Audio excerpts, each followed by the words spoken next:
नमस्कार, जय हिंद। आज एसएससी जीडी प्रैक्टिस सीरीज का छठा लेक्चर है। कंटेंट बहुत ही मेहनत से आप लोगों के लिए प्रिपेयर किया जाता है, इसलिए वीडियो को पूरा से पूरा देखा करिए और इसको ज़्यादा से ज़्यादा शेयर करिए, ज़्यादा से ज़्यादा लाइक करिए, अपने दोस्तों में शेयर, अपने दोस्तों से बोलिए कि इसको सब्सक्राइब करें। चलिए आज का सेशन हम लोग स्टार्ट करते हैं पहले क्वेश्चन से। पहला क्वेश्चन क्या है? जल्दी ही हम लोग वीडियो को लाइव भी करेंगे, तो थोड़ा सा और इंतजार कर लीजिए, जल्दी ही हम लोग लाइव भी आएंगे। चलिए पहले क्वेश्चन से स्टार्ट करते हैं। पहला क्वेश्चन कह रहा है कि एक खुदरा व्यापारी एक थोक विक्रेता से 36 पेन के अंकित मूल्य पर 40 पेन खरीदता है। यदि वह इन पेनों को अंकित मूल्य पर 1% ही छूट के साथ बेच देता है तो उसका लाभ प्रतिशत क्या होगा? देखते हैं। कह रहा है कि एक खुदरा व्यापारी एक थोक विक्रेता से 36 पेन के अंकित मूल्य पर 40 पेन खरीदता है। 36 पेन के अंकित मूल्य पर 40 पेन खरीदता है। इसका मतलब क्या हुआ? इसका मतलब है कि ऐसे सपोज करिए, मान लेते हैं कि एक पेन का अंकित मूल्य अगर 1 रुपया है, तो उसने अगर 40 पेन खरीदे होंगे तो 40 पेन का अंकित मूल्य 40 रुपया रहा होगा। तो हम लोग यहाँ पे अंकित मूल्य पहले लिख लें। अंकित मूल्य यानी कि मार्क प्राइस, शॉर्ट पे हम लोग एमपी लिखते हैं। तो एक पेन का अगर अंकित मूल्य, एक पेन पर अगर 1 रुपया दाम लिखा होगा तो 40 पेन का अंकित मूल्य 40 रुपया होगा। उसने उसे 36 पेनों के अंकित मूल्य पर खरीद लिया। इसका मतलब क्या हुआ? इसका मतलब यह हुआ कि 40 रुपए के पेन को उसने बार्गेनिंग करके, मोल भाव करके उसे 36 रुपए में खरीद लिया। तो उसके लिए जो क्रय मूल्य है, जो कॉस्ट प्राइस है, वो 36 रुपए है। 40 रुपया अंकित मूल्य वाली वस्तु को उसने मोल भाव करके, बार्गेनिंग करके दुकानदार से 36 रुपए में खरीद लिया, तो 36 उसके लिए क्रय मूल्य हो गया। कहा जा रहा है यदि वह इन पेनों को अंकित मूल्य पर 1% की छूट के साथ बेचे। आप देख सकते हैं यहां पर अंकित मूल्य इसका 40 है। अगर आप 40 का 1% लेंगे तो 40 का 1% हो जाएगा 0.4।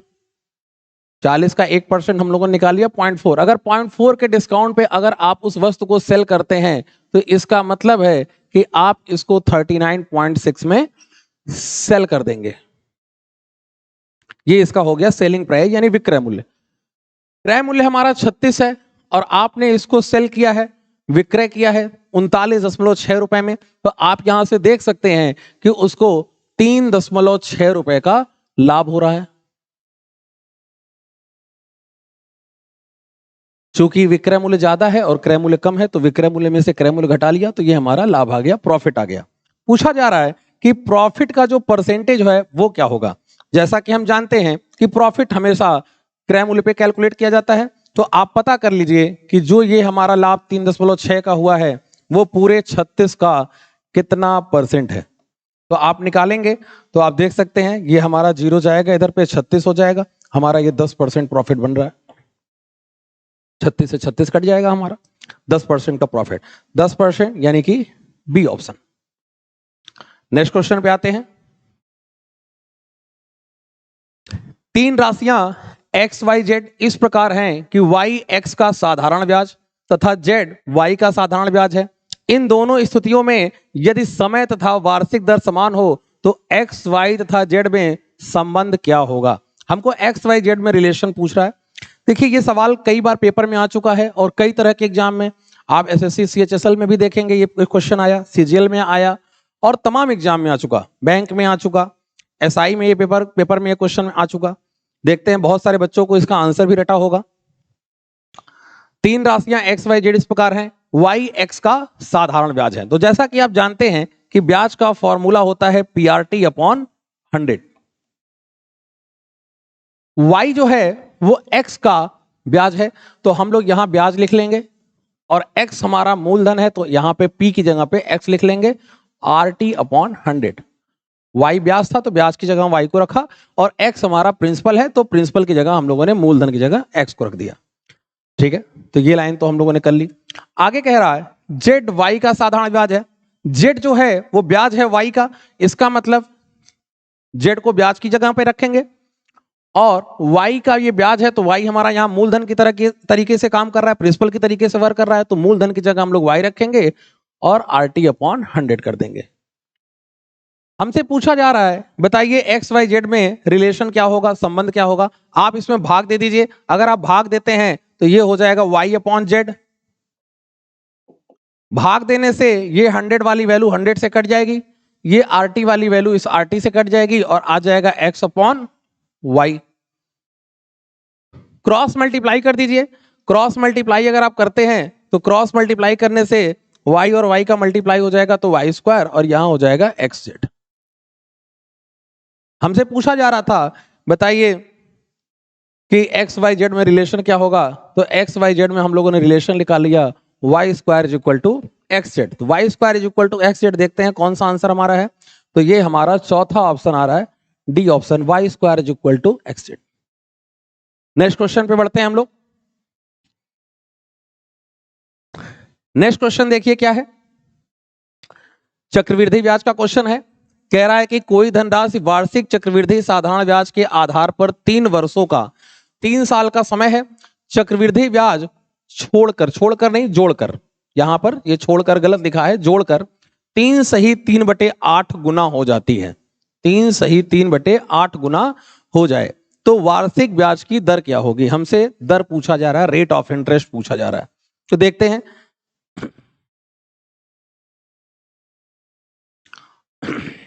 यदि कोई धनराशि वार्षिक चक्रवृद्धि, ये साधारण भी गलत लिखा हुआ है, साधारण नहीं होगा। यदि कोई धनराशि वार्षिक चक्रवृद्धि ब्याज के आधार पर, ठीक है, साधारण नहीं, केवल चक्रवृद्धि ब्याज के आधार पर। चक्रवृद्धि ब्याज के आधार पर आप देख सकते हैं कि हमारी राशि जो है वो 3 साल में 3 सही 3/8 गुनी हो गई। कितनी गुनी हो गई, इसको सॉल्व करें। 8 में 3 का गुणा करो 24, 24 में 3 जोड़ दोगे 27, 27/8 गुना हो गया। इतना गुना हो गया। कितने वर्षों की बात कर रहा है, 3 वर्षों का। सीआई में याद रखिए, सीआई में हमेशा जो टाइम होता है वो हमारे रेशियो की पावर बनाता है। टाइम जो होता है वो रेशियो की पावर में रहता है। तो इसका मतलब क्या हुआ, अगर हमको यहां पर समय दिया हुआ है 3 वर्ष का, तो 3 वर्ष का मतलब है कि इसे कहीं ना कहीं क्यूब बनाना चाहिए। 3 साल का समय है तो अगर ये 2 साल का समय होता तो इसे किसी न किसी का स्क्वायर बनाना पड़ता। अगर समय 4 साल का होता तो इसे किसी न किसी का होल 4 बनाना पड़ता। 3 साल के लिए होल क्यूब बनाना चाहिए इसको। आप यहां पे देख सकते हैं कि ये 27 और 8 किसका होल क्यूब हो जाएगा, ऊपर 3 का और नीचे 2 का होल क्यूब। राशि इतनी गुनी हो गई। अब जो पावर में आपको 3 दिख रहा है, ये पावर का 3 जो है वो केवल और केवल टाइम को रिप्रेजेंट कर रहा है कि समय 3 वर्ष है। और ब्रैकेट के अंदर जो वैल्यू है, वो ब्रैकेट के अंदर वैल्यू जो है वो रेशियो को रिप्रेजेंट कर रही है। तो हमारा जो रेशियो आ गया वो रेशियो आ गया 3/2। मैंने क्या किया, मैंने यहां की पावर को हटा दिया। पावर हटा देने का मतलब है कि इस पूरे पे अब केवल एक पावर है। एक पावर का मतलब 1 वर्ष। जैसे 3 पावर का मतलब 3 वर्ष है, वैसे ही अगर पूरे पे अगर 1 पावर है तो इसका अर्थ है कि 1 साल। यानी 1 साल के दौरान 2 रुपए वाली वैल्यू 3 रुपए हो गई। अगर 1 साल के दौरान 2 रुपए वाली वैल्यू 3 रुपए हो गई तो ब्याज यहां से मुझे कितना प्राप्त हुआ, 1 रुपया प्राप्त हुआ। और वो ब्याज 1 रुपया प्राप्त हुआ कहां से प्राप्त हुआ, 2 से प्राप्त हुआ। तो आपको बस यही पूछा जा रहा था कि ये 1/2 का कितना परसेंट है। 1/2 का आधा है। आधा मतलब हमारा कितना परसेंट होता है, आधा मतलब 50%। तो रेट ऑफ इंटरेस्ट हमारा आ गया 50%। इस तरीके से आसानी से कर सकते हैं। आप फॉर्मूला लगा के भी कर सकते हैं, फॉर्मूले से थोड़ा सा चीजें लंबी हो जाती हैं, इसलिए फॉर्मूला लगाने से बचिए। इस तरीके से आप बेहद आसानी से कभी भी अपना किसी भी क्वेश्चन में रेट निकाल सकते हैं। और कभी कभी क्या होता है कि रेट दे देता है और आपसे टाइम पूछ लेता है, तो अगर रेट दे दे तो रेट से हम लोग टाइम भी निकाल सकते हैं। आगे क्वेश्चन मिलेंगे तो उसको भी देखा जाएगा। अगले क्वेश्चन पे बढ़ते हैं। तो यहां पे हमारा 50% आंसर हो गया, यानी कि बी ऑप्शन। नेक्स्ट क्वेश्चन पे आते हैं। नेक्स्ट क्वेश्चन देखिए क्या कह रहा है, x minus Z, y minus Z and z minus x का हमको रेशियो दिया हुआ है 2:3:5। और हमसे पूछा जा रहा है कि x प्लस k की वैल्यू। देखिए इसको कैसे करेंगे, x माइनस y जो है वो रेशियो में 2 है, y माइनस जेड जो है वो रेशियो में हमारा 3 है, और z माइनस k हमारा रेशियो में 5 है। हमसे पूछा जा रहा है बताइए z अपॉन एक्स प्लस के की वैल्यू क्या होगी, क्या रेशियो होगा। ठीक है, अब इस क्वेश्चन को भी आप दो मेथड से कर सकते हैं। एक मेथड तो ये है कि आप कांस्टेंट की हेल्प लीजिए और यहां पर कांस्टेंट 2k 3k और 5k रखकर, सॉरी k यहां पर इंक्लूड है तो k की जगह कांस्टेंट कुछ और रख लीजिए, p रख लीजिए, 2p 3p 5p रख लीजिए और इसको पूरा सॉल्व कर लीजिए। वो सॉल्व करके आप आंसर निकाल सकते हैं, लेकिन उससे आपका टाइम ज्यादा खराब होगा। मैं इसको आसान तरीके से कर देता हूं जिससे आप जल्दी कर लेंगे, आपको टाइम नहीं लगेगा। यहां पर ये जो आपको k दिख रहा है, ठीक है, इस k की आप वैल्यू पुटिंग कर दीजिए, अपनी तरफ से कुछ भी वैल्यू रख सकते हैं। मान लीजिए कि हमने k की वैल्यू 1 रख दी। अगर मैं यहां पे k की वैल्यू 1 रख देता हूं तो 1 को अगर मैं इस तरफ ले जाऊंगा तो हमारी z की वैल्यू 6 हो जाएगी। अगर मैं यही z की वैल्यू यहां पर 6 रख दूं और 6 को इधर ले जाऊं तो y की वैल्यू मेरी आ जाएगी 9। यही y की वैल्यू 9 अगर मैं यहां रख दूं और इस तरफ ले जाऊं तो मुझे x की वैल्यू मिल जाएगी। तो x की वैल्यू मुझे मिल गई 11। k की वैल्यू मैंने क्या ली 1, z की वैल्यू आ गई मेरी 6, y की वैल्यू आ गई 9 और x की वैल्यू आ गई 11। अब देखिए आपसे पूछा क्या जा रहा है, पूछा जा रहा है z upon x plus k की वैल्यू बताइए। तो z की वैल्यू हमारी कितनी आई है, z की वैल्यू हमारी 6 आई है, 6 रख लो। x की वैल्यू हमारी क्या है, x की वैल्यू 11 है और k की वैल्यू आपने क्या पुट की है, k की वैल्यू 1 रखी है। तो ये हो गया 6/12 और 6/12 को आप सॉल्व करोगे तो आंसर हो जाएगा 1/2। तो 1/2 देखो पहला ऑप्शन। कुछ कांस्टेंट एज्यूम करके वो लॉन्ग प्रोसेस से कर सकते हैं, आप कहेंगे तो उसको भी कभी बता दिया जाएगा, ठीक है। लेकिन आपको अगर एग्जाम में टाइम बचाना है तो आप इस तरीके से वैल्यू पुटिंग से आप आसानी से कर सकते हैं। अब किसी के माइंड में आया ऐसा कि भाई ऐसा क्या जरूरी है कि हम k की वैल्यू 1 लें? कोई इस बात की जबरदस्ती नहीं कि आप 1 लो, आप अपने मन से कुछ भी ले लो। आप अगर k की वैल्यू 1 नहीं लेना चाहते हो, k की वैल्यू 2 को लेकर देख लो। k की वैल्यू अगर यहां पे आप 2 रखोगे और 2 को इस तरफ ले जाओगे तो 2 इधर जाके जुड़ेगा तो z की वैल्यू 7 हो जाएगी। यही z की वैल्यू 7 अगर हम लोग यहां रख दें, अगर मैं z की वैल्यू 7 यहां रख दूं यहां पर और 7 को इधर ले जाऊं तो मेरी y की वैल्यू आ जाएगी 10। यही y की वैल्यू 10 अगर मैं यहां रख के इस तरफ ले जाऊं तो x की वैल्यू हो जाएगी मेरी 12 यानी 12। अब अगर इस वैल्यू को मैं इस क्वेश्चन में रखूं जो क्वेश्चन पूछा जा रहा है तो आप देखिए, आप z की वैल्यू रखेंगे यहां पे 7, z की वैल्यू हमारी 7 आई है, x की वैल्यू 12 है और k की वैल्यू आपने 2 ली हुई है। तो ये हो गया 7/14, 7/14, आंसर आ गया 1/2। तो यहां से भी आंसर 1/2 आ रहा है, यहां से भी आंसर 1/2 आ रहा है। इस बात से कोई फर्क नहीं पड़ता कि आपने k की वैल्यू क्या ली है, आंसर आपका हर एक केस में 1/2 ही आएगा। चलिए नेक्स्ट क्वेश्चन में बढ़ते हैं। अगला क्वेश्चन देखते हैं क्या है। अगला क्वेश्चन कह रहा है 11,250 रुपए की राशि को ABC में इस प्रकार बांटा गया कि A का हिस्सा B तथा C के हिस्से का 1/2 है। ठीक है, लिख देते हैं इसको। देखिए क्या कहा जा रहा है, A का जो हिस्सा है वो B प्लस C के हिस्से का 1/2 है, यानी A का रेशियो B प्लस C के साथ दिया है 1 और 2 का। B का हिस्सा A प्लस C के कुल हिस्से का 1/4 है, यानी B का जो रेशियो दिया हुआ है वो A प्लस C के साथ दिया हुआ है, वो दिया हुआ है 1/4 का। ठीक है, 1/4 का। ज्ञात कीजिए A का हिस्सा B के हिस्से से कितना अधिक है, यानी A और B का हमसे डिफरेंस पूछा जा रहा है। A और B का डिफरेंस पूछा जा रहा है, कैसे निकालेंगे देखते हैं। सबसे पहले ये जो दो रेशियो आपको दिख रहे हैं, इन दोनों में आपको कोई रिलेशन बनाना पड़ेगा, ऐसा रिलेशन जो दोनों में समान हो, एक बराबर हो। आप देख सकते हैं अगर मैं यहां पे A को नीचे अगर जोड़ दूं, ऐड कर दूं, तो A की वैल्यू को अगर मैं नीचे जोड़ूं तो नीचे हमारा B प्लस C है, तो A को अगर ऐड करोगे तो A plus B plus C हो जाएगा। A की वैल्यू रेशियो में 1 है, 1 को आप नीचे जोड़ दोगे तो ये बन जाएगा 1/3। इसी प्रकार अगर B की वैल्यू को अगर नीचे ऐड किया जाए तो नीचे A प्लस C पहले से ही मौजूद है, B आ गया साथ में, तो नीचे हमारा A plus B plus C हो गया और ये वैल्यू हो गई 1/1, जुड़ेगा नीचे 5। अब आप देख सकते हैं a प्लस बी प्लस सी यहां पर भी है और a प्लस बी प्लस सी यहां पर भी है, तो a प्लस बी प्लस सी दोनों में कॉमन हो गया। जो कॉमन हो गया उसे बैलेंस भी होना चाहिए, बराबर भी होना चाहिए।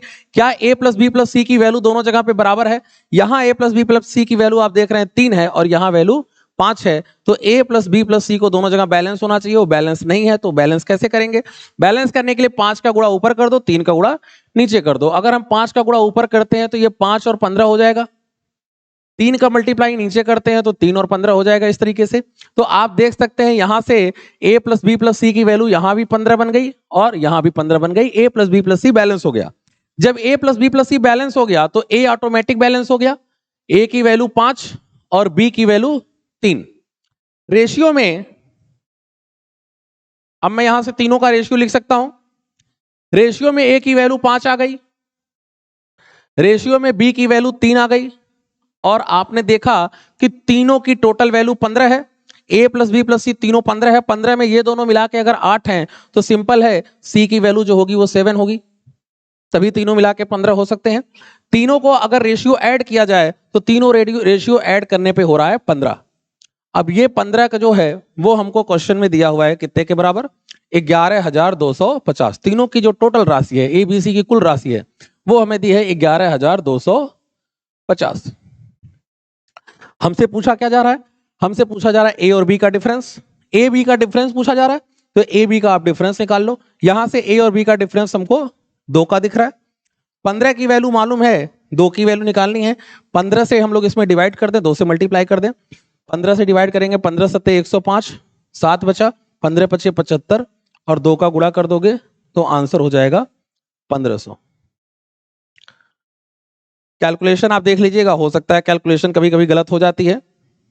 1500 आंसर चेक कर लेते हैं। 1500 आंसर है, बिल्कुल है 1500 हमारा बी ऑप्शन। नेक्स्ट क्वेश्चन पे आते हैं।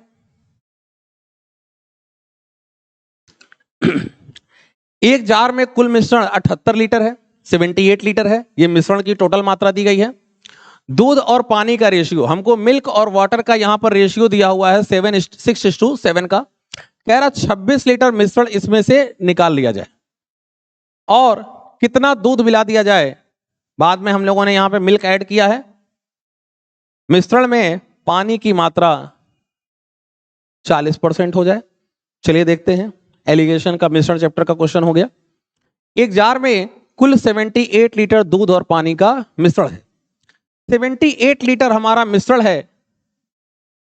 ये जो क्वांटिटी है 78 लीटर, ये आपको मिक्सचर की क्वांटिटी दी गई है मिश्रण की, जिसमें दूध पानी का रेशियो आपका 6:7 का है।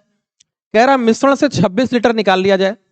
अगर मैं इसमें से 26 लीटर मिश्रण निकाल लेता हूं तो मिश्रण की जो मात्रा बचेगी वो कितनी बचेगी? 52 बच जाएगी। ये 52 लीटर हो जाएगा। ये 52 लीटर हमारा मिक्सचर बचा। 8 में 6 गया, 2 हो गया, 7 में 2 गया, 5 हो गया, तो 52 लीटर बचा। ठीक है, तो 52 लीटर हमारा मिश्रण बचा। अब कह रहा था तो कितना और दूध मिला जाए कि मिश्रण में पानी की मात्रा 40% हो जाए। ठीक है, देखिए अगर इस मिश्रण में मिल्क और वाटर का रेशियो अगर आपको दिया हुआ है 6:7 का, तो इस मिश्रण में भी जो मिल्क और वाटर का रेशियो होगा वो 6:7 का होगा। क्वांटिटी भले ही चेंज हो जाएगी, क्वांटिटी कम हो जाएगी, लेकिन उससे रेशियो पे कोई फर्क नहीं पड़ेगा। जैसे आप इस चीज को ऐसे समझ सकते हैं कि मान लीजिए कि आपने एक बड़े से कंटेनर में पानी और चीनी का एक शरबत तैयार किया, जिसमें 90 लीटर पानी ले ली और 10 केजी मान लीजिए चीनी ले लिया, यानी कि हमारा जो रेशियो है वो 9:1 का है। 90 लीटर पानी, 10 किलो चीनी, यानी 9:1 का रेशियो। अब मिश्रण हमारा 9:1 का है। अगर उस मिश्रण से एक गिलास अगर हम लोग मात्रा निकाल लें, एक गिलास मिश्रण निकाल लें, तो इस गिलास में जो पानी और चीनी का रेशियो होगा वो भी 9:1 ही होगा। इसका मतलब है कि जो पूरे कंटेनर में आपने शरबत तैयार की उसका जो टेस्ट होगा और इस जो ग्लास का टेस्ट होगा, दोनों में कोई भी फर्क नहीं होगा। दोनों का जो टेस्ट होगा एक जैसा होगा। टेस्ट एक जैसा होने का मतलब है कि रेशियो समान होना। जो रेशियो मिश्रण में आपका पानी और चीनी का है वही सेम रेशियो आपके इस ग्लास में भी पानी और चीनी का होगा। क्वांटिटी भले ही कंटेनर की ज्यादा हो, ग्लास की कम हो, लेकिन रेशियो समान होगा। यहां तक कि अगर आप उस पूरे मिश्रण से अगर एक बूंद भी निकालेंगे तो उस एक बूंद में भी पानी और चीनी का रेशियो 9 और 1 का होगा। क्वांटिटी चेंज हो जाएगी लेकिन रेशियो पे कोई फर्क नहीं पड़ेगा। तो 78 लीटर हमारा मिश्रण था, अगर मिल्क वाटर का रेशियो यहां 6-7 है तो 26 लीटर मिश्रण अगर हमने निकाल के फेंक दिया तो जो बचा हुआ मिश्रण है उसमें भी मिल्क वाटर का रेशियो 6:7 का ही होगा। ठीक है, हम लोग क्यों ना इसको पहले 6 और 7 के रेशियो में बांट लें।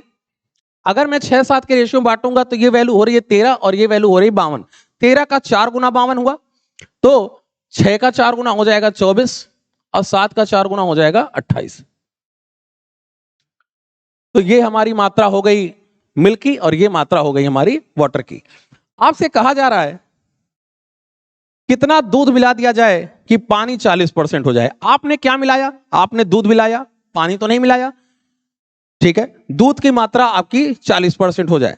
ठीक है, अब अगर दूध 40% हो गया तो सिंपल सी बात है कि पानी हमारा 60% हो जाएगा।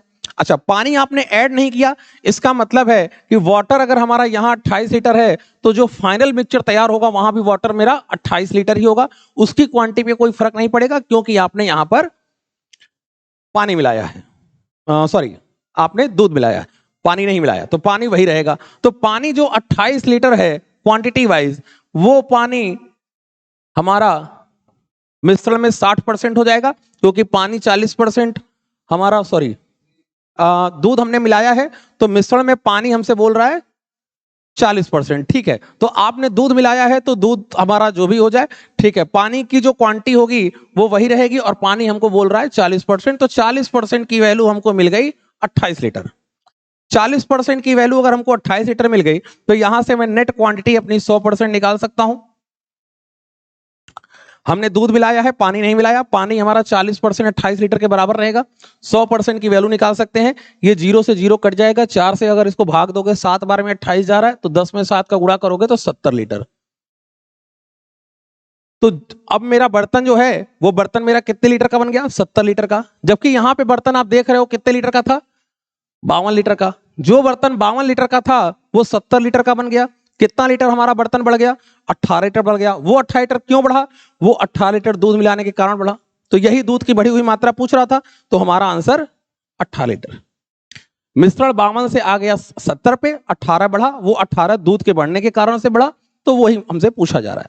तो इस तरीके से इस क्वेश्चन को आसानी से हम लोग कर सकते हैं। ठीक है, और भी बहुत सारे तरीकों से कर सकते हैं। एलिगेशन से भी इस क्वेश्चन को कर सकते हैं। तमाम तरीके हैं सवाल करने के। ठीक है, उसको फिर कभी हम लोग डिस्कस कर लेंगे। अगले क्वेश्चन पे आते हैं। चूंकि वीडियो बहुत लंबा हो जाता है, अगर एक एक क्वेश्चन को 2-2, 3-3, 4-4 तरीके से बताओ तो वीडियो बहुत लंबा हो जाता है।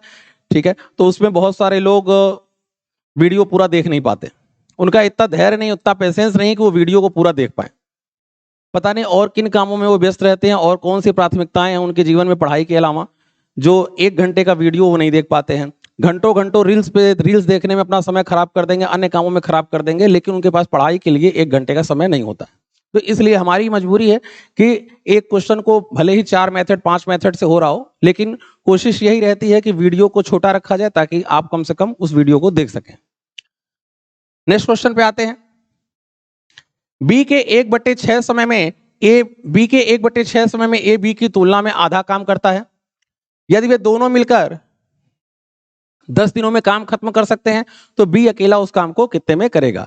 अब देखिए यहां पे जो 1/6 समय लगता है, यहां पे समय दिया हुआ है 1/6 समय, कितना काम करने में? आधा काम करने में। आधा काम करने में 1/6 समय लगता है।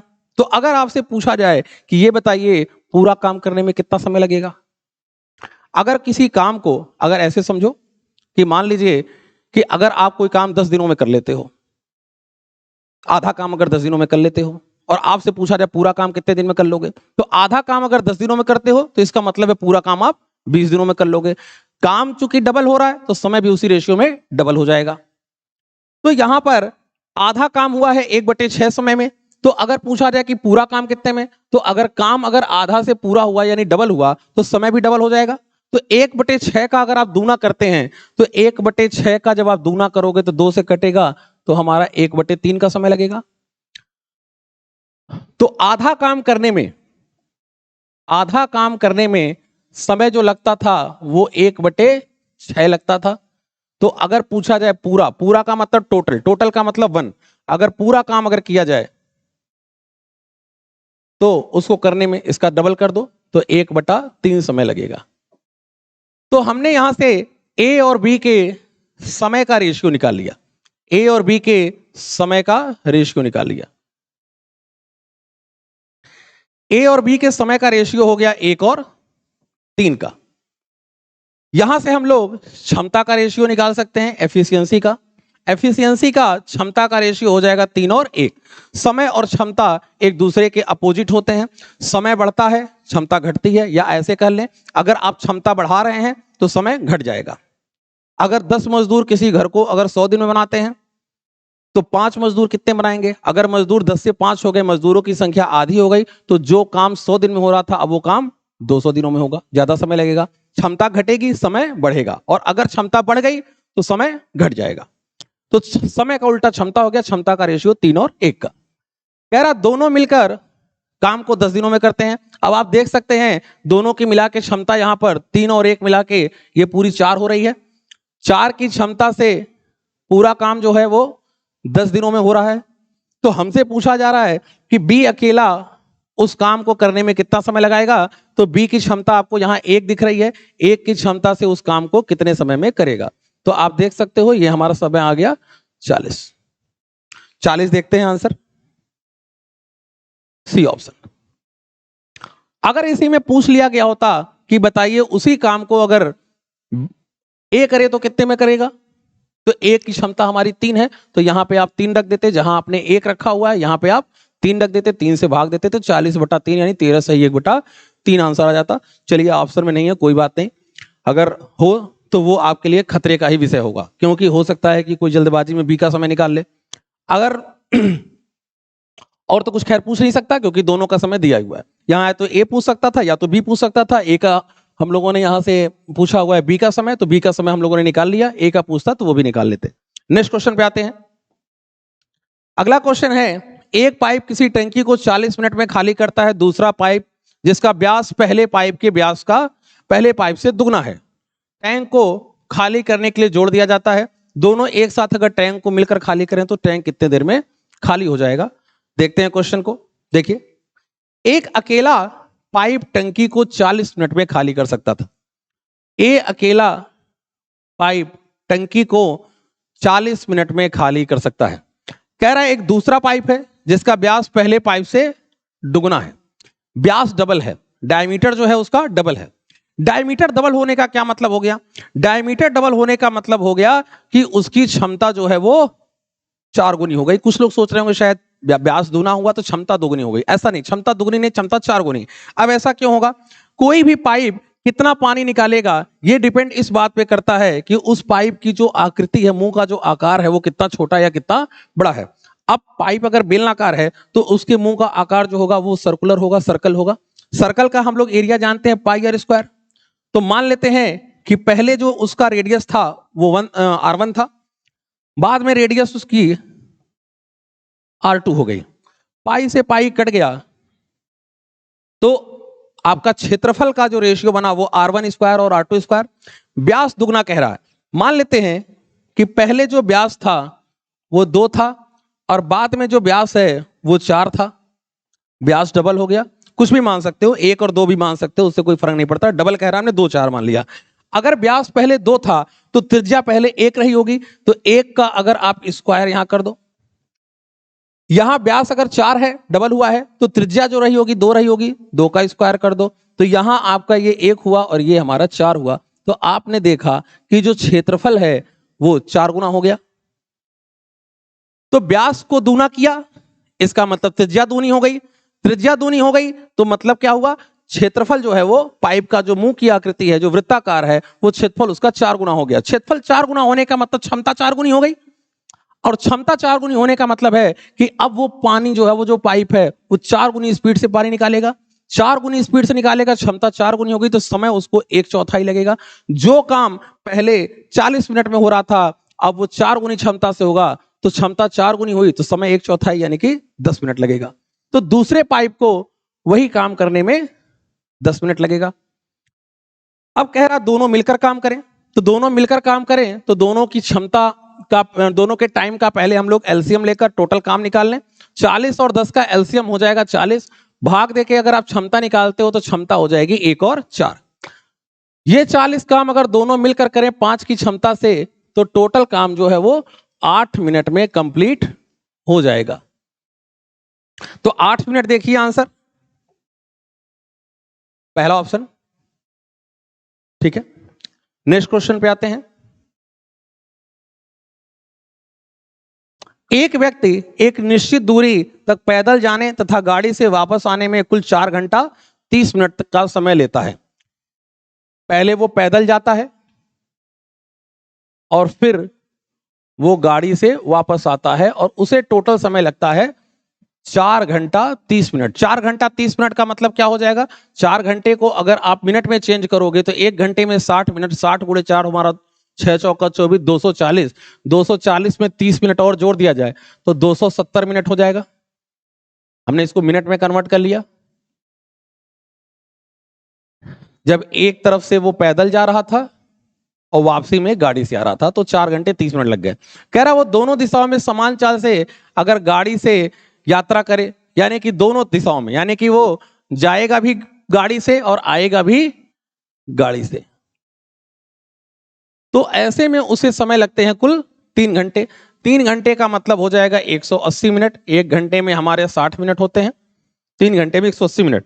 पूछा क्या जा रहा है बताएं, अगर वो दोनों दिशाओं में अगर पैदल चले, दोनों तरफ से पैदल चले तो उसे कितना समय लगेगा?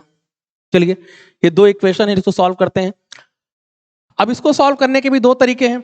एक तरीका है कि दो तरफ की गाड़ी से आप अगर 180 मिनट का समय ले रहे हो तो 2 का भाग करोगे, तो अगर मैं इसमें 2 का भाग कर दूं तो एक तरफ गाड़ी से जाने में इसको लग जाएंगे 90 मिनट। अब एक तरफ से 90 मिनट लग रहे हैं तो वो 90 यहां रख दो और 270 में से आप इस 90 को लाके घटा दो, तो एक तरफ से पैदल जाने में आपको लग जाएगा 180 मिनट। एक तरफ से अगर पैदल जाने में 180 मिनट लगेंगे तो वो पूछ रहा है अगर दो तरफ से, अगर दोनों तरफ से अगर पैदल चलें तो 180 का दूना हो जाएगा 360 मिनट। 360 मिनट, एक घंटे में 60 मिनट होते हैं तो 60 का भाग दोगे तो ये 6 बार में कटेगा तो पूरा पूरा 6 घंटा आएगा समय। आप देखिए 6 घंटा हमारा आंसर है, डी ऑप्शन। यही पूछा जा रहा था, दोनों तरफ से अगर पैदल चले तो कितना समय लगेगा? तो एक तरफ गाड़ी से लग गया हमारा 90, 2 का भाग किया तो गाड़ी से एक तरफ 90 इधर घटा दिया तो पैदल का आ गया आपका 180। एक तरफ पैदल 180, दो तरफ से 360। अगर ऐसे ना करो, एक तरीके से और इसको कर सकते थे आसानी से।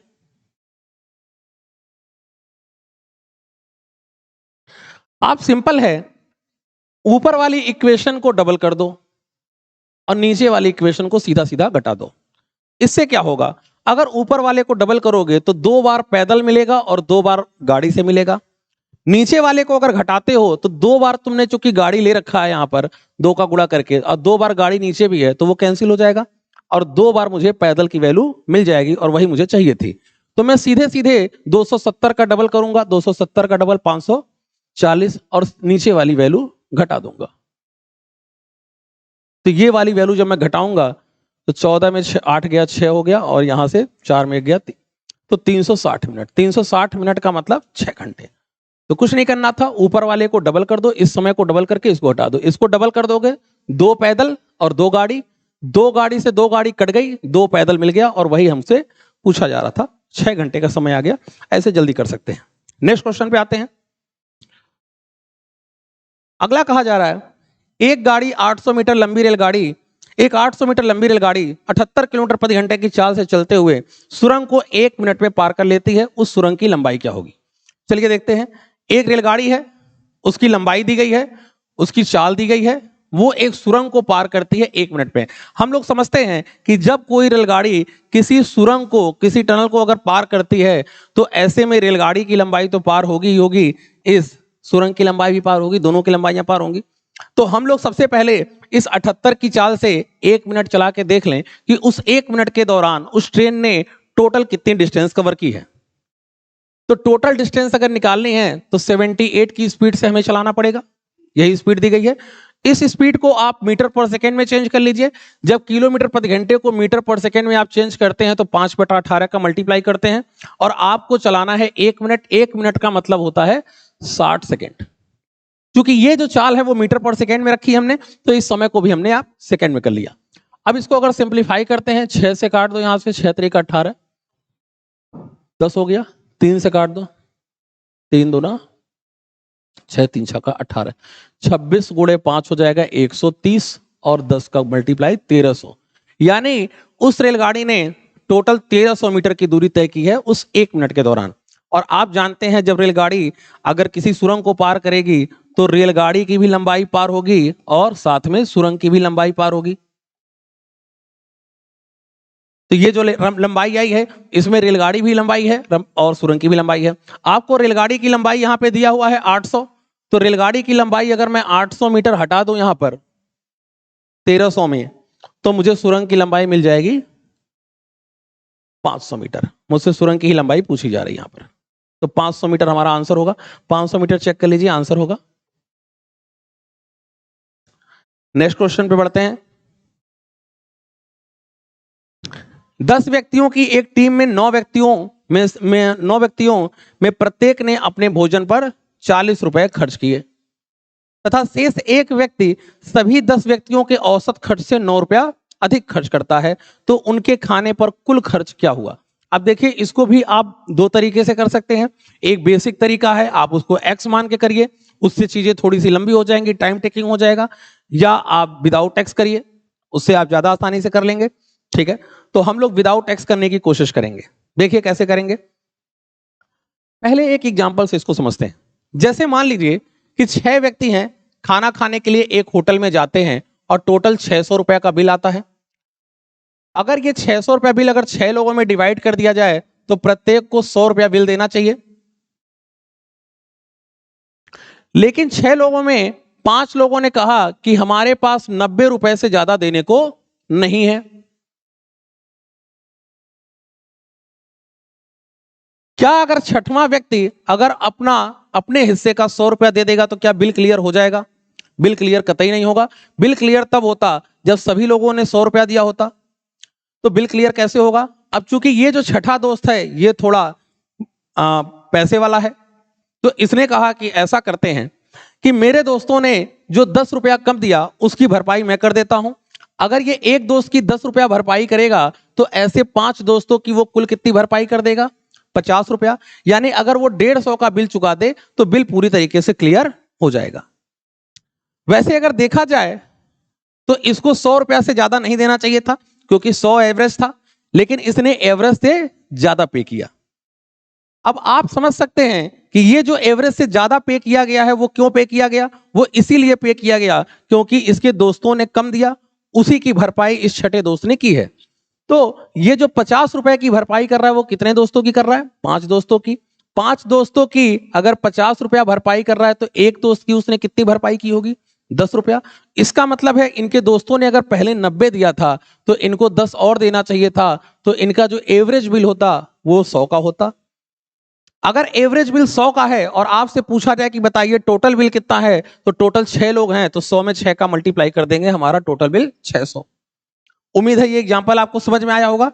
इसी एग्जांपल की मदद से ये क्वेश्चन करने की कोशिश करते हैं।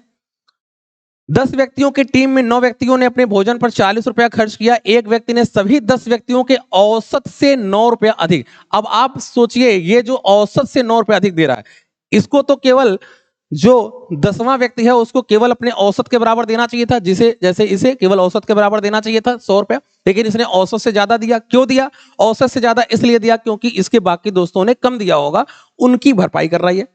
तो वैसे ही ये जो 10वां दोस्त है वो भी जो औसत से 9 रुपया ज्यादा दे रहा है वो इसी वजह से दे रहा है क्योंकि बाकी दोस्तों ने कम दिया होगा। बाकी इसके कुल कितने दोस्त थे भाई? इसके 9 दोस्त थे। तो 9 दोस्तों की अगर वो 9 रुपए की भरपाई कर रहा है तो एक दोस्त की उसने कितनी भरपाई की है? 1 रुपए की। इनके दोस्तों ने पहले कितना खर्च किया था? 40 रुपया। अगर वो अपने दोस्तों की 1 रुपया भरपाई कर रहा है तो इसका मतलब है कि इनके दोस्तों को पहले 1 रुपया और देना चाहिए था, यानी कि एवरेज बिल जो हो गया वो 41 का हो गया। एवरेज बिल हम लोगों ने निकाल लिया 41। अगर आपसे एवरेज पूछा जाता तो 41 आंसर हो जाता। पूछा जा रहा है टोटल खर्च बताइए। अब आप देख रहे हैं टोटल लोग कितने हैं, 10। एक का अगर 41 रुपया बिल है तो 10 लोगों का टोटल बिल कितना हो जाएगा, 410 रुपए। 410 हमारा फाइनल आंसर। आप इस क्वेश्चन को x मान के एक क्वेश्चन बना के लॉन्ग प्रोसेस से भी सॉल्व कर सकते हैं। ऐसे करिए, इस तरह के और भी 2-4 क्वेश्चन की प्रैक्टिस करेंगे तो ये और अच्छा हो जाएगा आपको, आप फिर गलतियां नहीं करेंगे। अगले क्वेश्चन पे आते हैं। कह रहा 3 अलग अलग चौराहों के ट्रैफिक लाइटें क्रमशः 24, 36 और 54, 24, 36 और 54 सेकंड के अंतराल पर बदलती हैं। यदि वे सभी एक साथ 10:15 पे बदली हों तो अगली बार कब बदलेंगी। 10:15 पर एक साथ बदली हों तो फिर अगेन वो एक साथ कब बदलेंगी। ठीक है, देखिए एलसीएम एचसीएफ के क्वेश्चन में कई बार बच्चे इस बात को लेकर कंफ्यूज रहते हैं कि इस क्वेश्चन में, जहां भी लैंग्वेज वाले क्वेश्चन होते हैं खासकर, कि वो ये समझ नहीं पाते कि हमको वहां पे एलसीएम निकालना है कि एचसीएफ निकालना है। आप एक की पॉइंट अपने दिमाग में रखिए कि अगर कहीं भी क्वेश्चन से ऐसा भाव आ रहा हो जहां पर एक साथ आने की बात हो रही हो, मिलने की बात हो रही हो, इकट्ठा होने की बात हो रही हो, यूनिटी की बात हो रही हो, तो समझ जाइए कि इस क्वेश्चन में कहीं ना कहीं एलसीएम की बात हो रही है। अगर क्वेश्चन से ऐसा भाव आ रहा हो कि क्वेश्चन में बंटवारे की बात हो रही हो, डिस्ट्रीब्यूशन की बात हो रही हो, तो समझ जाइएगा वहां बात एचसीएफ की हो रही है। यहां पर देखिए एक साथ आने की बात हो रही है, यानी इसका मतलब है कि यहां पे यूनिटी की बात हो रही है, एलसीएम की बात हो रही है। तो हम लोग सबसे पहले इनका एलसीएम निकालेंगे। अब एलसीएम निकालने के भी बहुत सारे मेथड हैं, जिससे आप एलसीएम निकाल सकते हैं। ठीक है, एक बेसिक तरीका मैं आपको बता देता हूं जिससे आप आराम से एलसीएम निकाल लेंगे। कुछ लोग जैसे आप 2 से काटते हैं, 3 से काटते हैं, वो एक प्रोसेस हो गया। कुछ लोग इसके गुणनखंड कर लेते हैं, गुणनखंड करके भी कर सकते हैं, वो भी ठीक है। ठीक है, लेकिन कम से कम वो लाइन बना के मत निकालिए, उससे आपका टाइम खराब होता है। आप ऐसे कर सकते हो आसानी से। अगर हम 24 और 36 में देखें कि आपको हाईएस्ट कॉमन क्या दिख रहा है, तो आप बोलोगे कि 24 और 36 में हमको 12 हाईएस्ट कॉमन है, तो आप 12 से 36 को काट दो। ये ध्यान रहे, आपको 24 को नहीं काटना है, आगे की तरफ की संख्या को काटना है। इसी प्रकार 24 और 54 में अगर देखा जाए कि 24-54 में क्या कॉमन है, तो 24 और 54 में हमारा 6 कॉमन दिख रहा है। 6 से काट दीजिए 54 को। 24 से चेक कर लिया, अब इस 3 और 9 में चेक करो क्या कॉमन है। जब 3 और 9 में चेक करूंगा तो मैं 3 को नहीं काटूंगा, आगे वाली संख्या को काटूंगा। तो 3 और 9 में 3 हाईएस्ट कॉमन है, तो 3 से काट दो। अब जो संख्याएं बच गई इनका मल्टीप्लाई कर दीजिए, यही इसका एलसीएम हो जाएगा। तो यहां पे 24 गुणे 9, 24 गुणे 9 हो जाएगा हमारा 240 में 24 घटाए 216, 216। तो इनका एलसीएम आ गया 216। तो 216 सेकंड, ये सेकंड में है टाइम, 216 सेकंड का वो ड्यूरेशन होगा, वो मिनिमम ड्यूरेशन होगा, वो सबसे न्यूनतम समय होगा जिस समय सभी बत्तियां एक साथ बदलेंगी। ठीक है, ये समय लगा उनको कितने बजे के बाद, 10:30 बजे के बाद। तो 10:30 बजे के बाद आप ये जोड़ दीजिए। इसको पहले अगर हम लोग मिनट में चेंज करें, 60 का भाग देंगे, 3 बार जाएगा और साथ में 36 सेकंड का समय और बच जाएगा। ये 3 मिनट 36 सेकंड का समय आप 10:15 में जोड़ दीजिए। तो 10:15 में अगर हम लोग ये 3:36 अगर जोड़ दें तो ये हमारा, अच्छा सॉरी, ये हमारा, तो ये हमारा ये मिनट है और ये, ठीक है, तो ये 36 और ये 18 और ये हमारा 10। तो 10:18 और 36 सेकेंड, 10:18 देखते हैं हमारा समय है 10:18 यानी कि बी ऑप्शन। नेक्स्ट क्वेश्चन पे आते हैं। अगला क्वेश्चन है,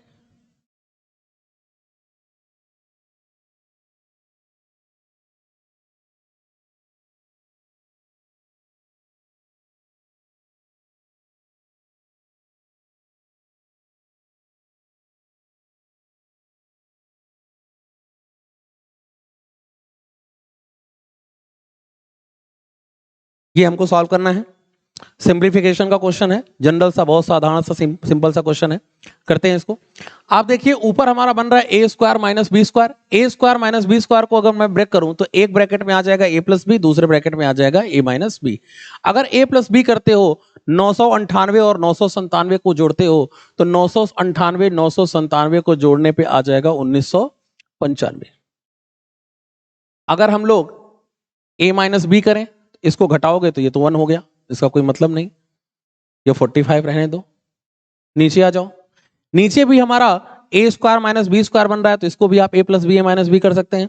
तो अगर a प्लस बी करोगे तो 98 और 97 अगर जोड़ते हो तो ये हमारा 195 हो जाएगा, और घटाते हैं तो a माइनस बी हमारा 1 हो जाएगा।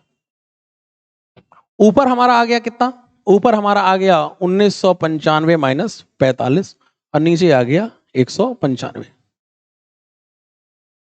अगर हम लोग 1995 में 45 घटा दें तो ये हो जाएगा 1950। 1950 में हमें 195 से भाग करना है, पूरा पूरा हमारा 10 बार में कट जाएगा, तो हमारा फाइनल आंसर डी ऑप्शन हो जाएगा 10। नेक्स्ट क्वेश्चन पे बढ़ते हैं। निम्न में से सबसे बड़ी भिन्न कौन सी है? देखिए भिन्न लिखी हुई है, कौन कौन सी भिन्न है? 2/8, 3/5, 8/11 और 11/17। इसमें पूछा जा रहा है कि सबसे बड़ी भिन्न, सबसे हाईएस्ट, जो सबसे बड़ी, जो लार्जेस्ट फ्रैक्शन है वो कौन सी है? कैसे पता करेंगे? अब देखिए इसको पता करने के भी 4-5 मेथड हैं, ठीक है, तो सारा मेथड बताने में बहुत समय खराब होगा, ठीक है, तो मैं एक मेथड से इसको करता हूं। आपको सबसे बड़ी, आपको फ्रैक्शन निकालनी है, सबसे बड़ी भिन्न निकालनी है, आप इसको क्रॉस मल्टीप्लाई करो। जैसे अगर मैं 2/3 और 3/4 में पूछा जाए, इनमें कौन सी फ्रैक्शन सबसे बड़ी भिन्न है, सबसे बड़ी भिन्न कौन सी है, आप क्रॉस मल्टीप्लाई कर लो। ऐसे 4 में 2 का गुणा करोगे 8, और 3 में 3 का गुणा करोगे 9। आप देख रहे हो कि 9 जो है वो 8 से बड़ा है, इसका मतलब है कि ये वाली जो फ्रैक्शन है, ये वाली जो भिन्न है वो बड़ी है। तो इसी से हम लोग अगर उस क्वेश्चन को करें, 5 में अगर 2 का मल्टीप्लाई करोगे 10, इसको चाहो तो सिंप्लीफाई करके 2/8 को 1/4 भी लिख सकते हो। 5 में 2 का मल्टीप्लाई करोगे तो 10 हो जाएगा, और 8 में 3 का मल्टीप्लाई करोगे तो ये 24 हो जाएगा।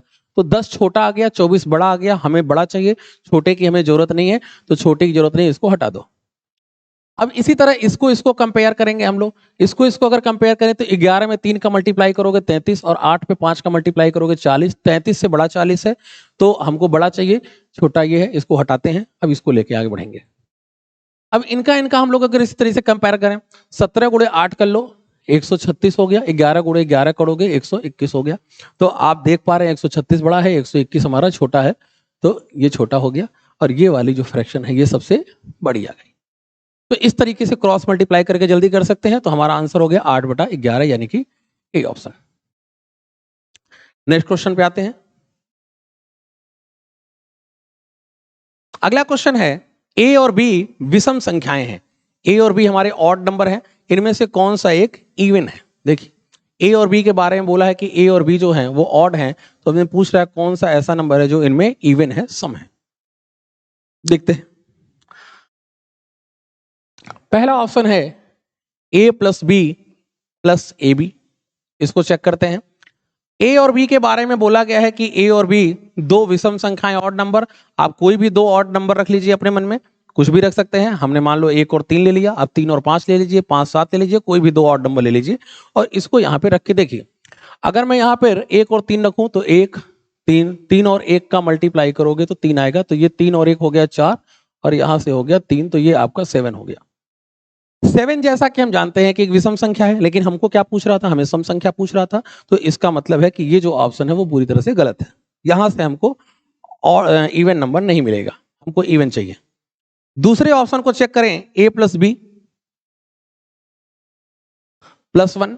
यहां पे अगर हम लोग रख के देखें तो 1 + 3 + 1 अगर रखते हो तो ये ऐड करने पे हमारा हो जाएगा टोटल 5। 5 भी एक विषम संख्या है, हमको सम संख्या चाहिए, तो ये भी ऑप्शन हमारा जो है वो गलत हो गया। दूसरे को चेक कर लेते हैं, ये वाला बी वाला ऑप्शन। तो ये हमारा है a + b - 1, 1 + 3 - 1, तो -1 + 1 कट गया, तो आपका 3 आया। 3 भी एक ऑड नंबर है, यानी कि ये भी नहीं होगा। चौथा ऑप्शन ऑब्वियस सी बात है कि अभी एक ही ऑप्शन बचा है, तो सही होगा। आप यहाँ रख के चेक कर लीजिए। अगर a की वैल्यू अगर हम लोग 1 रखें, b की वैल्यू 3 रखें, और यहाँ 2 1 × 3, थोड़ा इधर सॉल्व कर दो।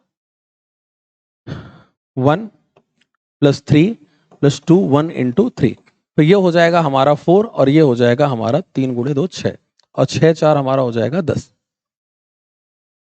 10 हमारा इवन नंबर है, और हमसे इवन नंबर ही पूछ रहा था, तो यानी इसका मतलब है कि चौथा ऑप्शन बिल्कुल सही है। तो इस तरीके से आप आसानी से वैल्यू रखकर चेक कर सकते हैं। अगले क्वेश्चन पे आते हैं।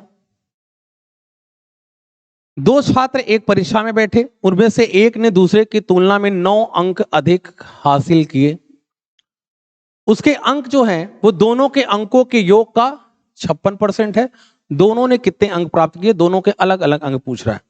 कह रहा दो छात्र हैं, एक छात्र ने मान लिया कि अगर ए नंबर पाया और दूसरे छात्र ने बी पाया, तो ये दोनों के टोटल अंक आ गए।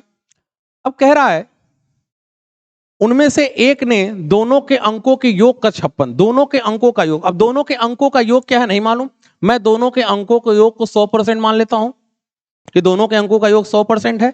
और पहला जो छात्र है उनमें से एक जो छात्र है वो दोनों के अंकों के योग का 56% पाता है, यानी ये वाला जो छात्र है इस पूरे का 56% पा जाएगा।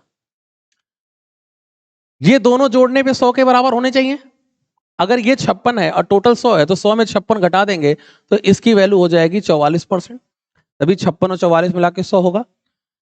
हमसे कह रहा है कि एक ने दूसरे से 9 अंक अधिक हासिल किए हैं, तो एक ने दूसरे से 9 अंक अधिक हासिल किए हैं। यहां पे जरा परसेंटेज का गैप देख लिया जाए कि परसेंटेज में कितना गैप है।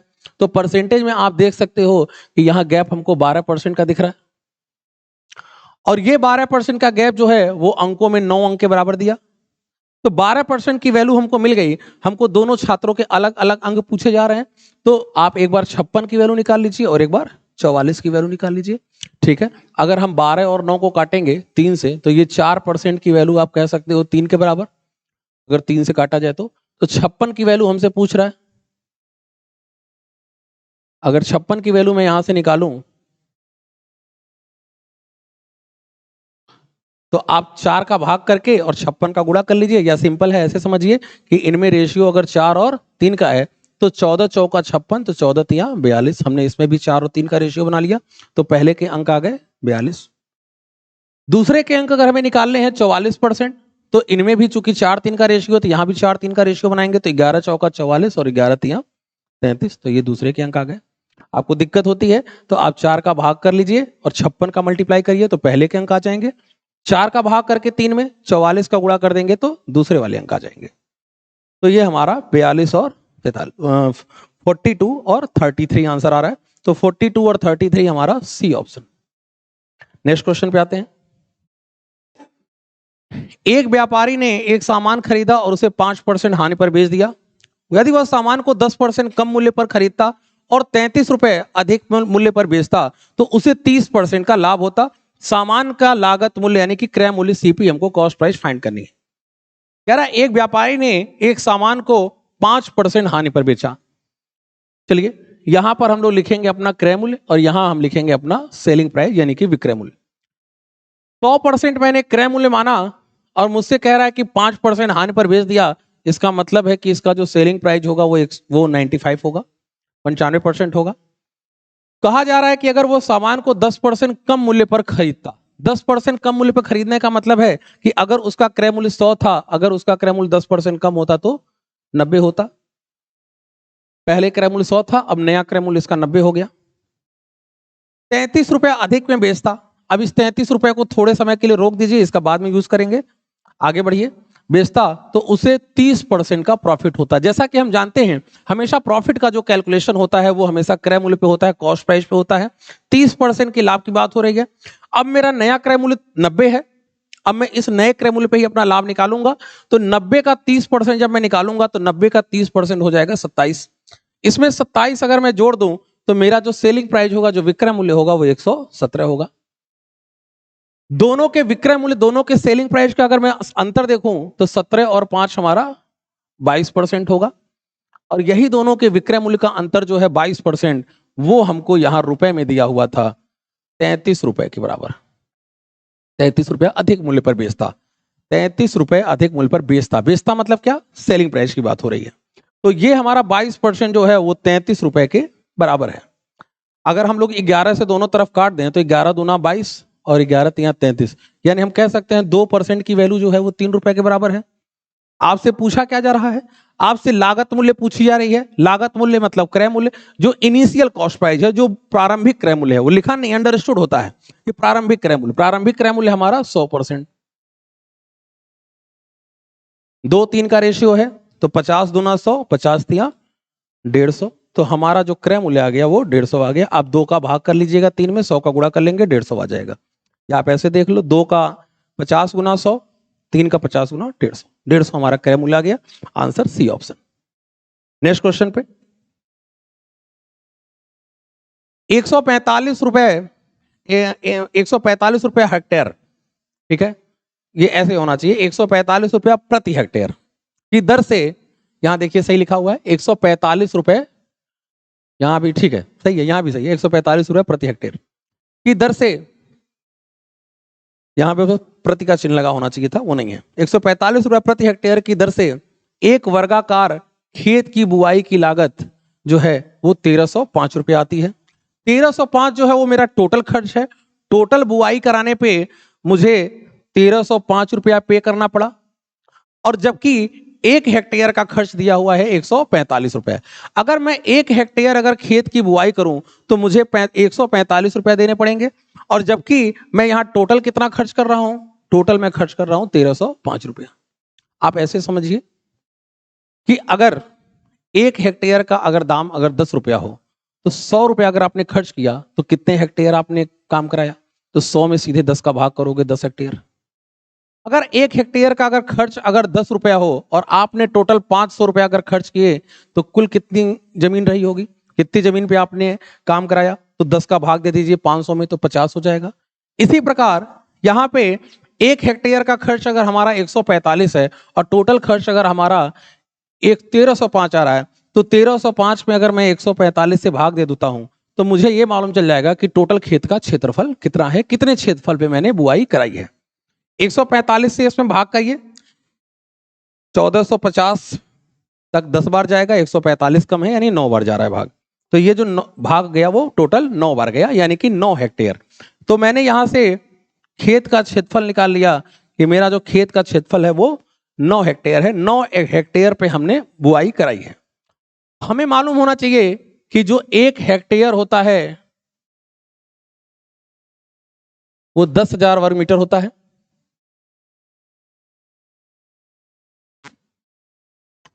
क्वेश्चन में कहा जा रहा है 90 पैसा प्रति मीटर की। अब देखिए यहां पे मीटर का यूज हो गया, तो हम लोग यहां पे मीटर में चेंज कर लेंगे। अब यहां पे हमारे जो खेत है वो खेत का टोटल एरिया आ गया 9 हेक्टेयर।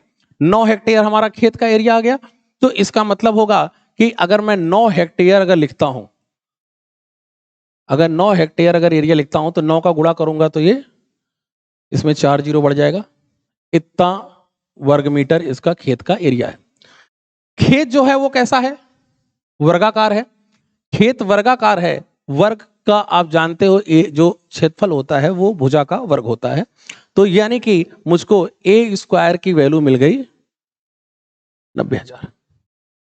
यहां से अगर मैं भुजा निकालूं ए बराबर, तो इसका वर्ग लूंगा, चूंकि 4 जीरो है तो वर्ग लेने पे 2 जीरो बाहर आ जाएगा, ठीक है, और 9 का वर्ग अगर आप करोगे तो 3 हो जाएगा। तो ये 300 मीटर जो है वो उसकी भुजा आ गई वर्ग की। वर्ग की भुजा हम लोगों ने निकाल ली 300 मीटर। पूछा जा रहा है चारों ओर अगर हम लोग 95 पैसे प्रति मीटर की दर से अगर चारों ओर बाड़ लगाएं, तो उसका खर्च क्या आएगा। बाड़ लगाने का मतलब है कि आपको चारों तरफ फेंसिंग करनी है, मतलब उस पर तार बांधना है, वायर बांधने हैं। आपने देखा होगा गाँव में खेतों में लोग जानवरों से बचाने के लिए चारों तरफ खेत में वायर बांध देते हैं, तो वो इसी तरह की बात कर रहा है कि चारों तरफ अगर हमको एक तार बांधना हो तो उस तार को बांधने के लिए टोटल खर्चा क्या आएगा। तार जो बंधेगी वो पूरे परिमाप के साथ बंधेगी चारों तरफ, यानी भुजा के बराबर, इसके सारे परिमाप के बराबर, चारों भुजाओं के योगफल के बराबर। आप देख रहे हैं इसकी इसकी एक भुजा अगर 300 आ गई तो इसका परिमाप 4a होगा, तो 4 का मल्टीप्लाई कर दोगे तो यहां से 1200 मीटर तार की हमें जरूरत पड़ेगी। अगर मैं इस वर्ग के चारों तरफ अगर तार बांधता हूं तो 1200 मीटर तार की मुझे जरूरत पड़ेगी। 1 मीटर जो तार है वो 95 पैसे का था। आपको टोटल खर्च चाहिए, अगर आपको टोटल खर्च चाहिए तो टोटल खर्च के लिए 1 मीटर में जितने का खर्चा किया है उसका इस टोटल में आप मल्टीप्लाई कर दो। तो 1 मीटर पे आपने खर्चा किया है यहां पर 95 पैसा। 1 मीटर पे खर्चा किया है आपने 95 पैसा, तो इसमें 95 पैसे का हम लोग मल्टीप्लाई कर दें। 95 पैसे को मैंने रुपए में चेंज कर लिया, ठीक है, तो रुपए में चेंज कर लीजिए, देखिए आपका आंसर आ जाएगा। ये 0 से 2 0 कट गया। 12 25 60, 6 बचा।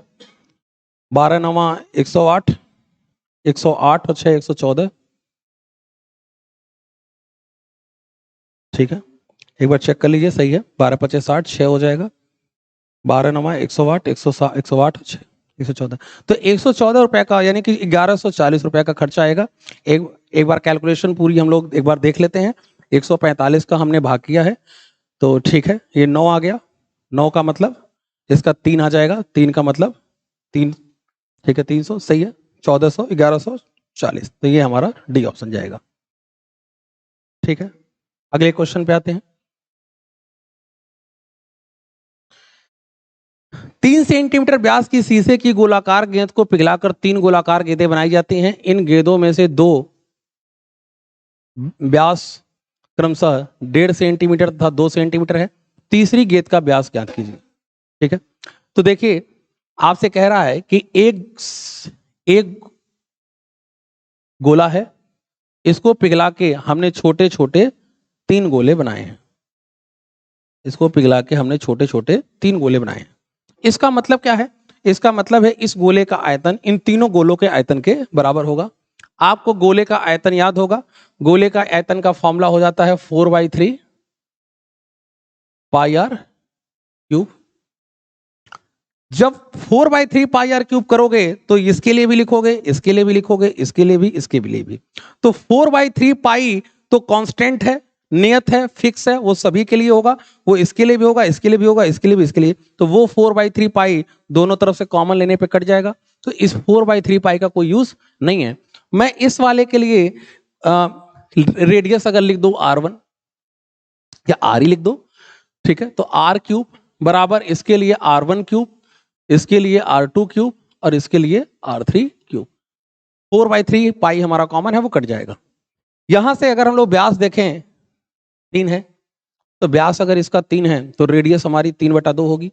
अब अगर 3/2 का अगर क्यूब करोगे तो 27/8। ठीक है, यहां पे कह रहा है कि R1 क्यूब।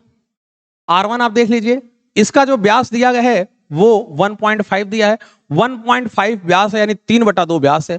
3/2 अगर व्यास है तो त्रिज्या हो जाएगी 3/4।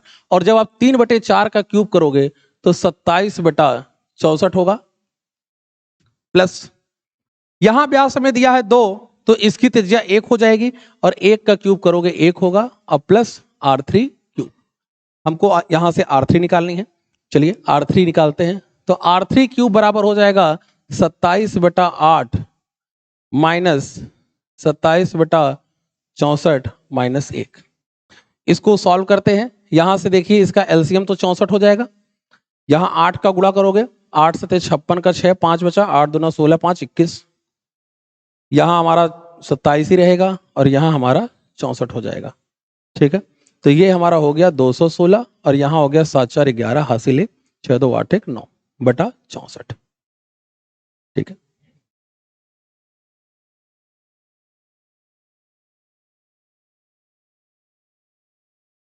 यहां से आप देख सकते हैं R3 क्यूब बराबर क्या आ गया। 216 में से अगर हम लोग घटा दें 91 को तो ये हमारा हो जाएगा 125। 11 बनो 2, ठीक है, 125/64।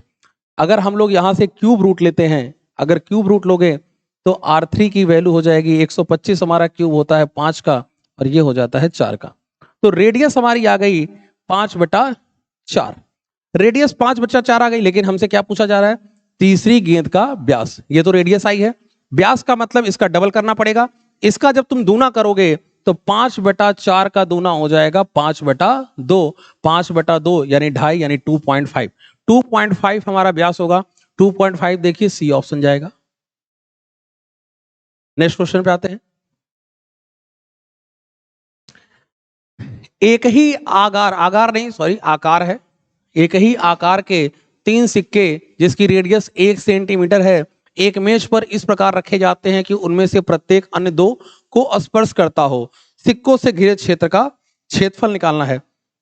बहुत ही कॉमन क्वेश्चन है, बहुत बार पेपर में आ चुका, अक्सर ही पेपर में आता है। देखिए यहां पे 3 सिक्के हैं,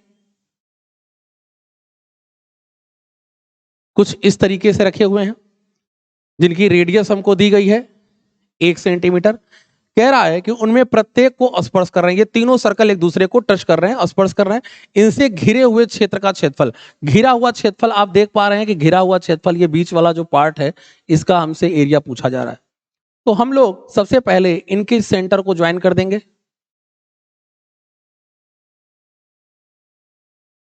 इनके सेंटर को ज्वाइन कर दोगे तो ये हमारा एक समबाहु त्रिभुज बन जाएगा। क्यों समबाहु त्रिभुज बन जाएगा? क्योंकि रेडियस आप देख रहे हैं एक है, ये रेडियस है, ये सब रेडियस ही है,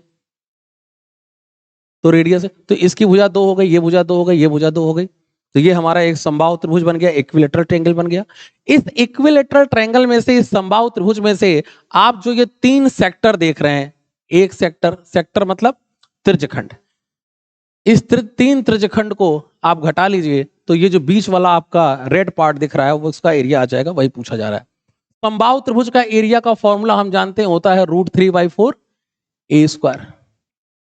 तो √3/4 a², a की जगह पे आप देख रहे हैं कि पूरी भुजा 2 है, तो 2 का स्क्वायर 4 हो जाएगा।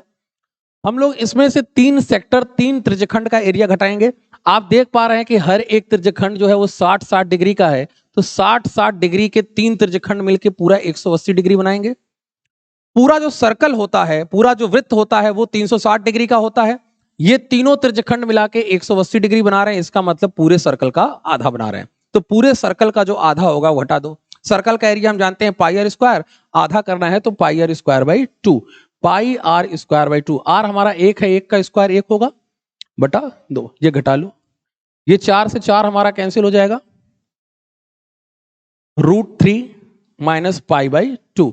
तो आप आंसर देखिए, √3 - π/2 आना चाहिए, √3 - π/2 यानी कि दूसरा ऑप्शन। ठीक है, ये आज का हमारा लास्ट क्वेश्चन था। उम्मीद है आपको आज का ये सेशन पसंद आया होगा। सेशन पसंद आया तो इसको लाइक करिए और अपने दोस्तों में शेयर करिए। जितना ज्यादा आप इसको शेयर करोगे उतना ज्यादा हम लोगों का और ज्यादा उत्साह बढ़ेगा और अच्छे से अच्छा हम लोग कंटेंट लाने की कोशिश करेंगे। ठीक है, आज का सेशन यहीं पे। नमस्कार, जय हिंद।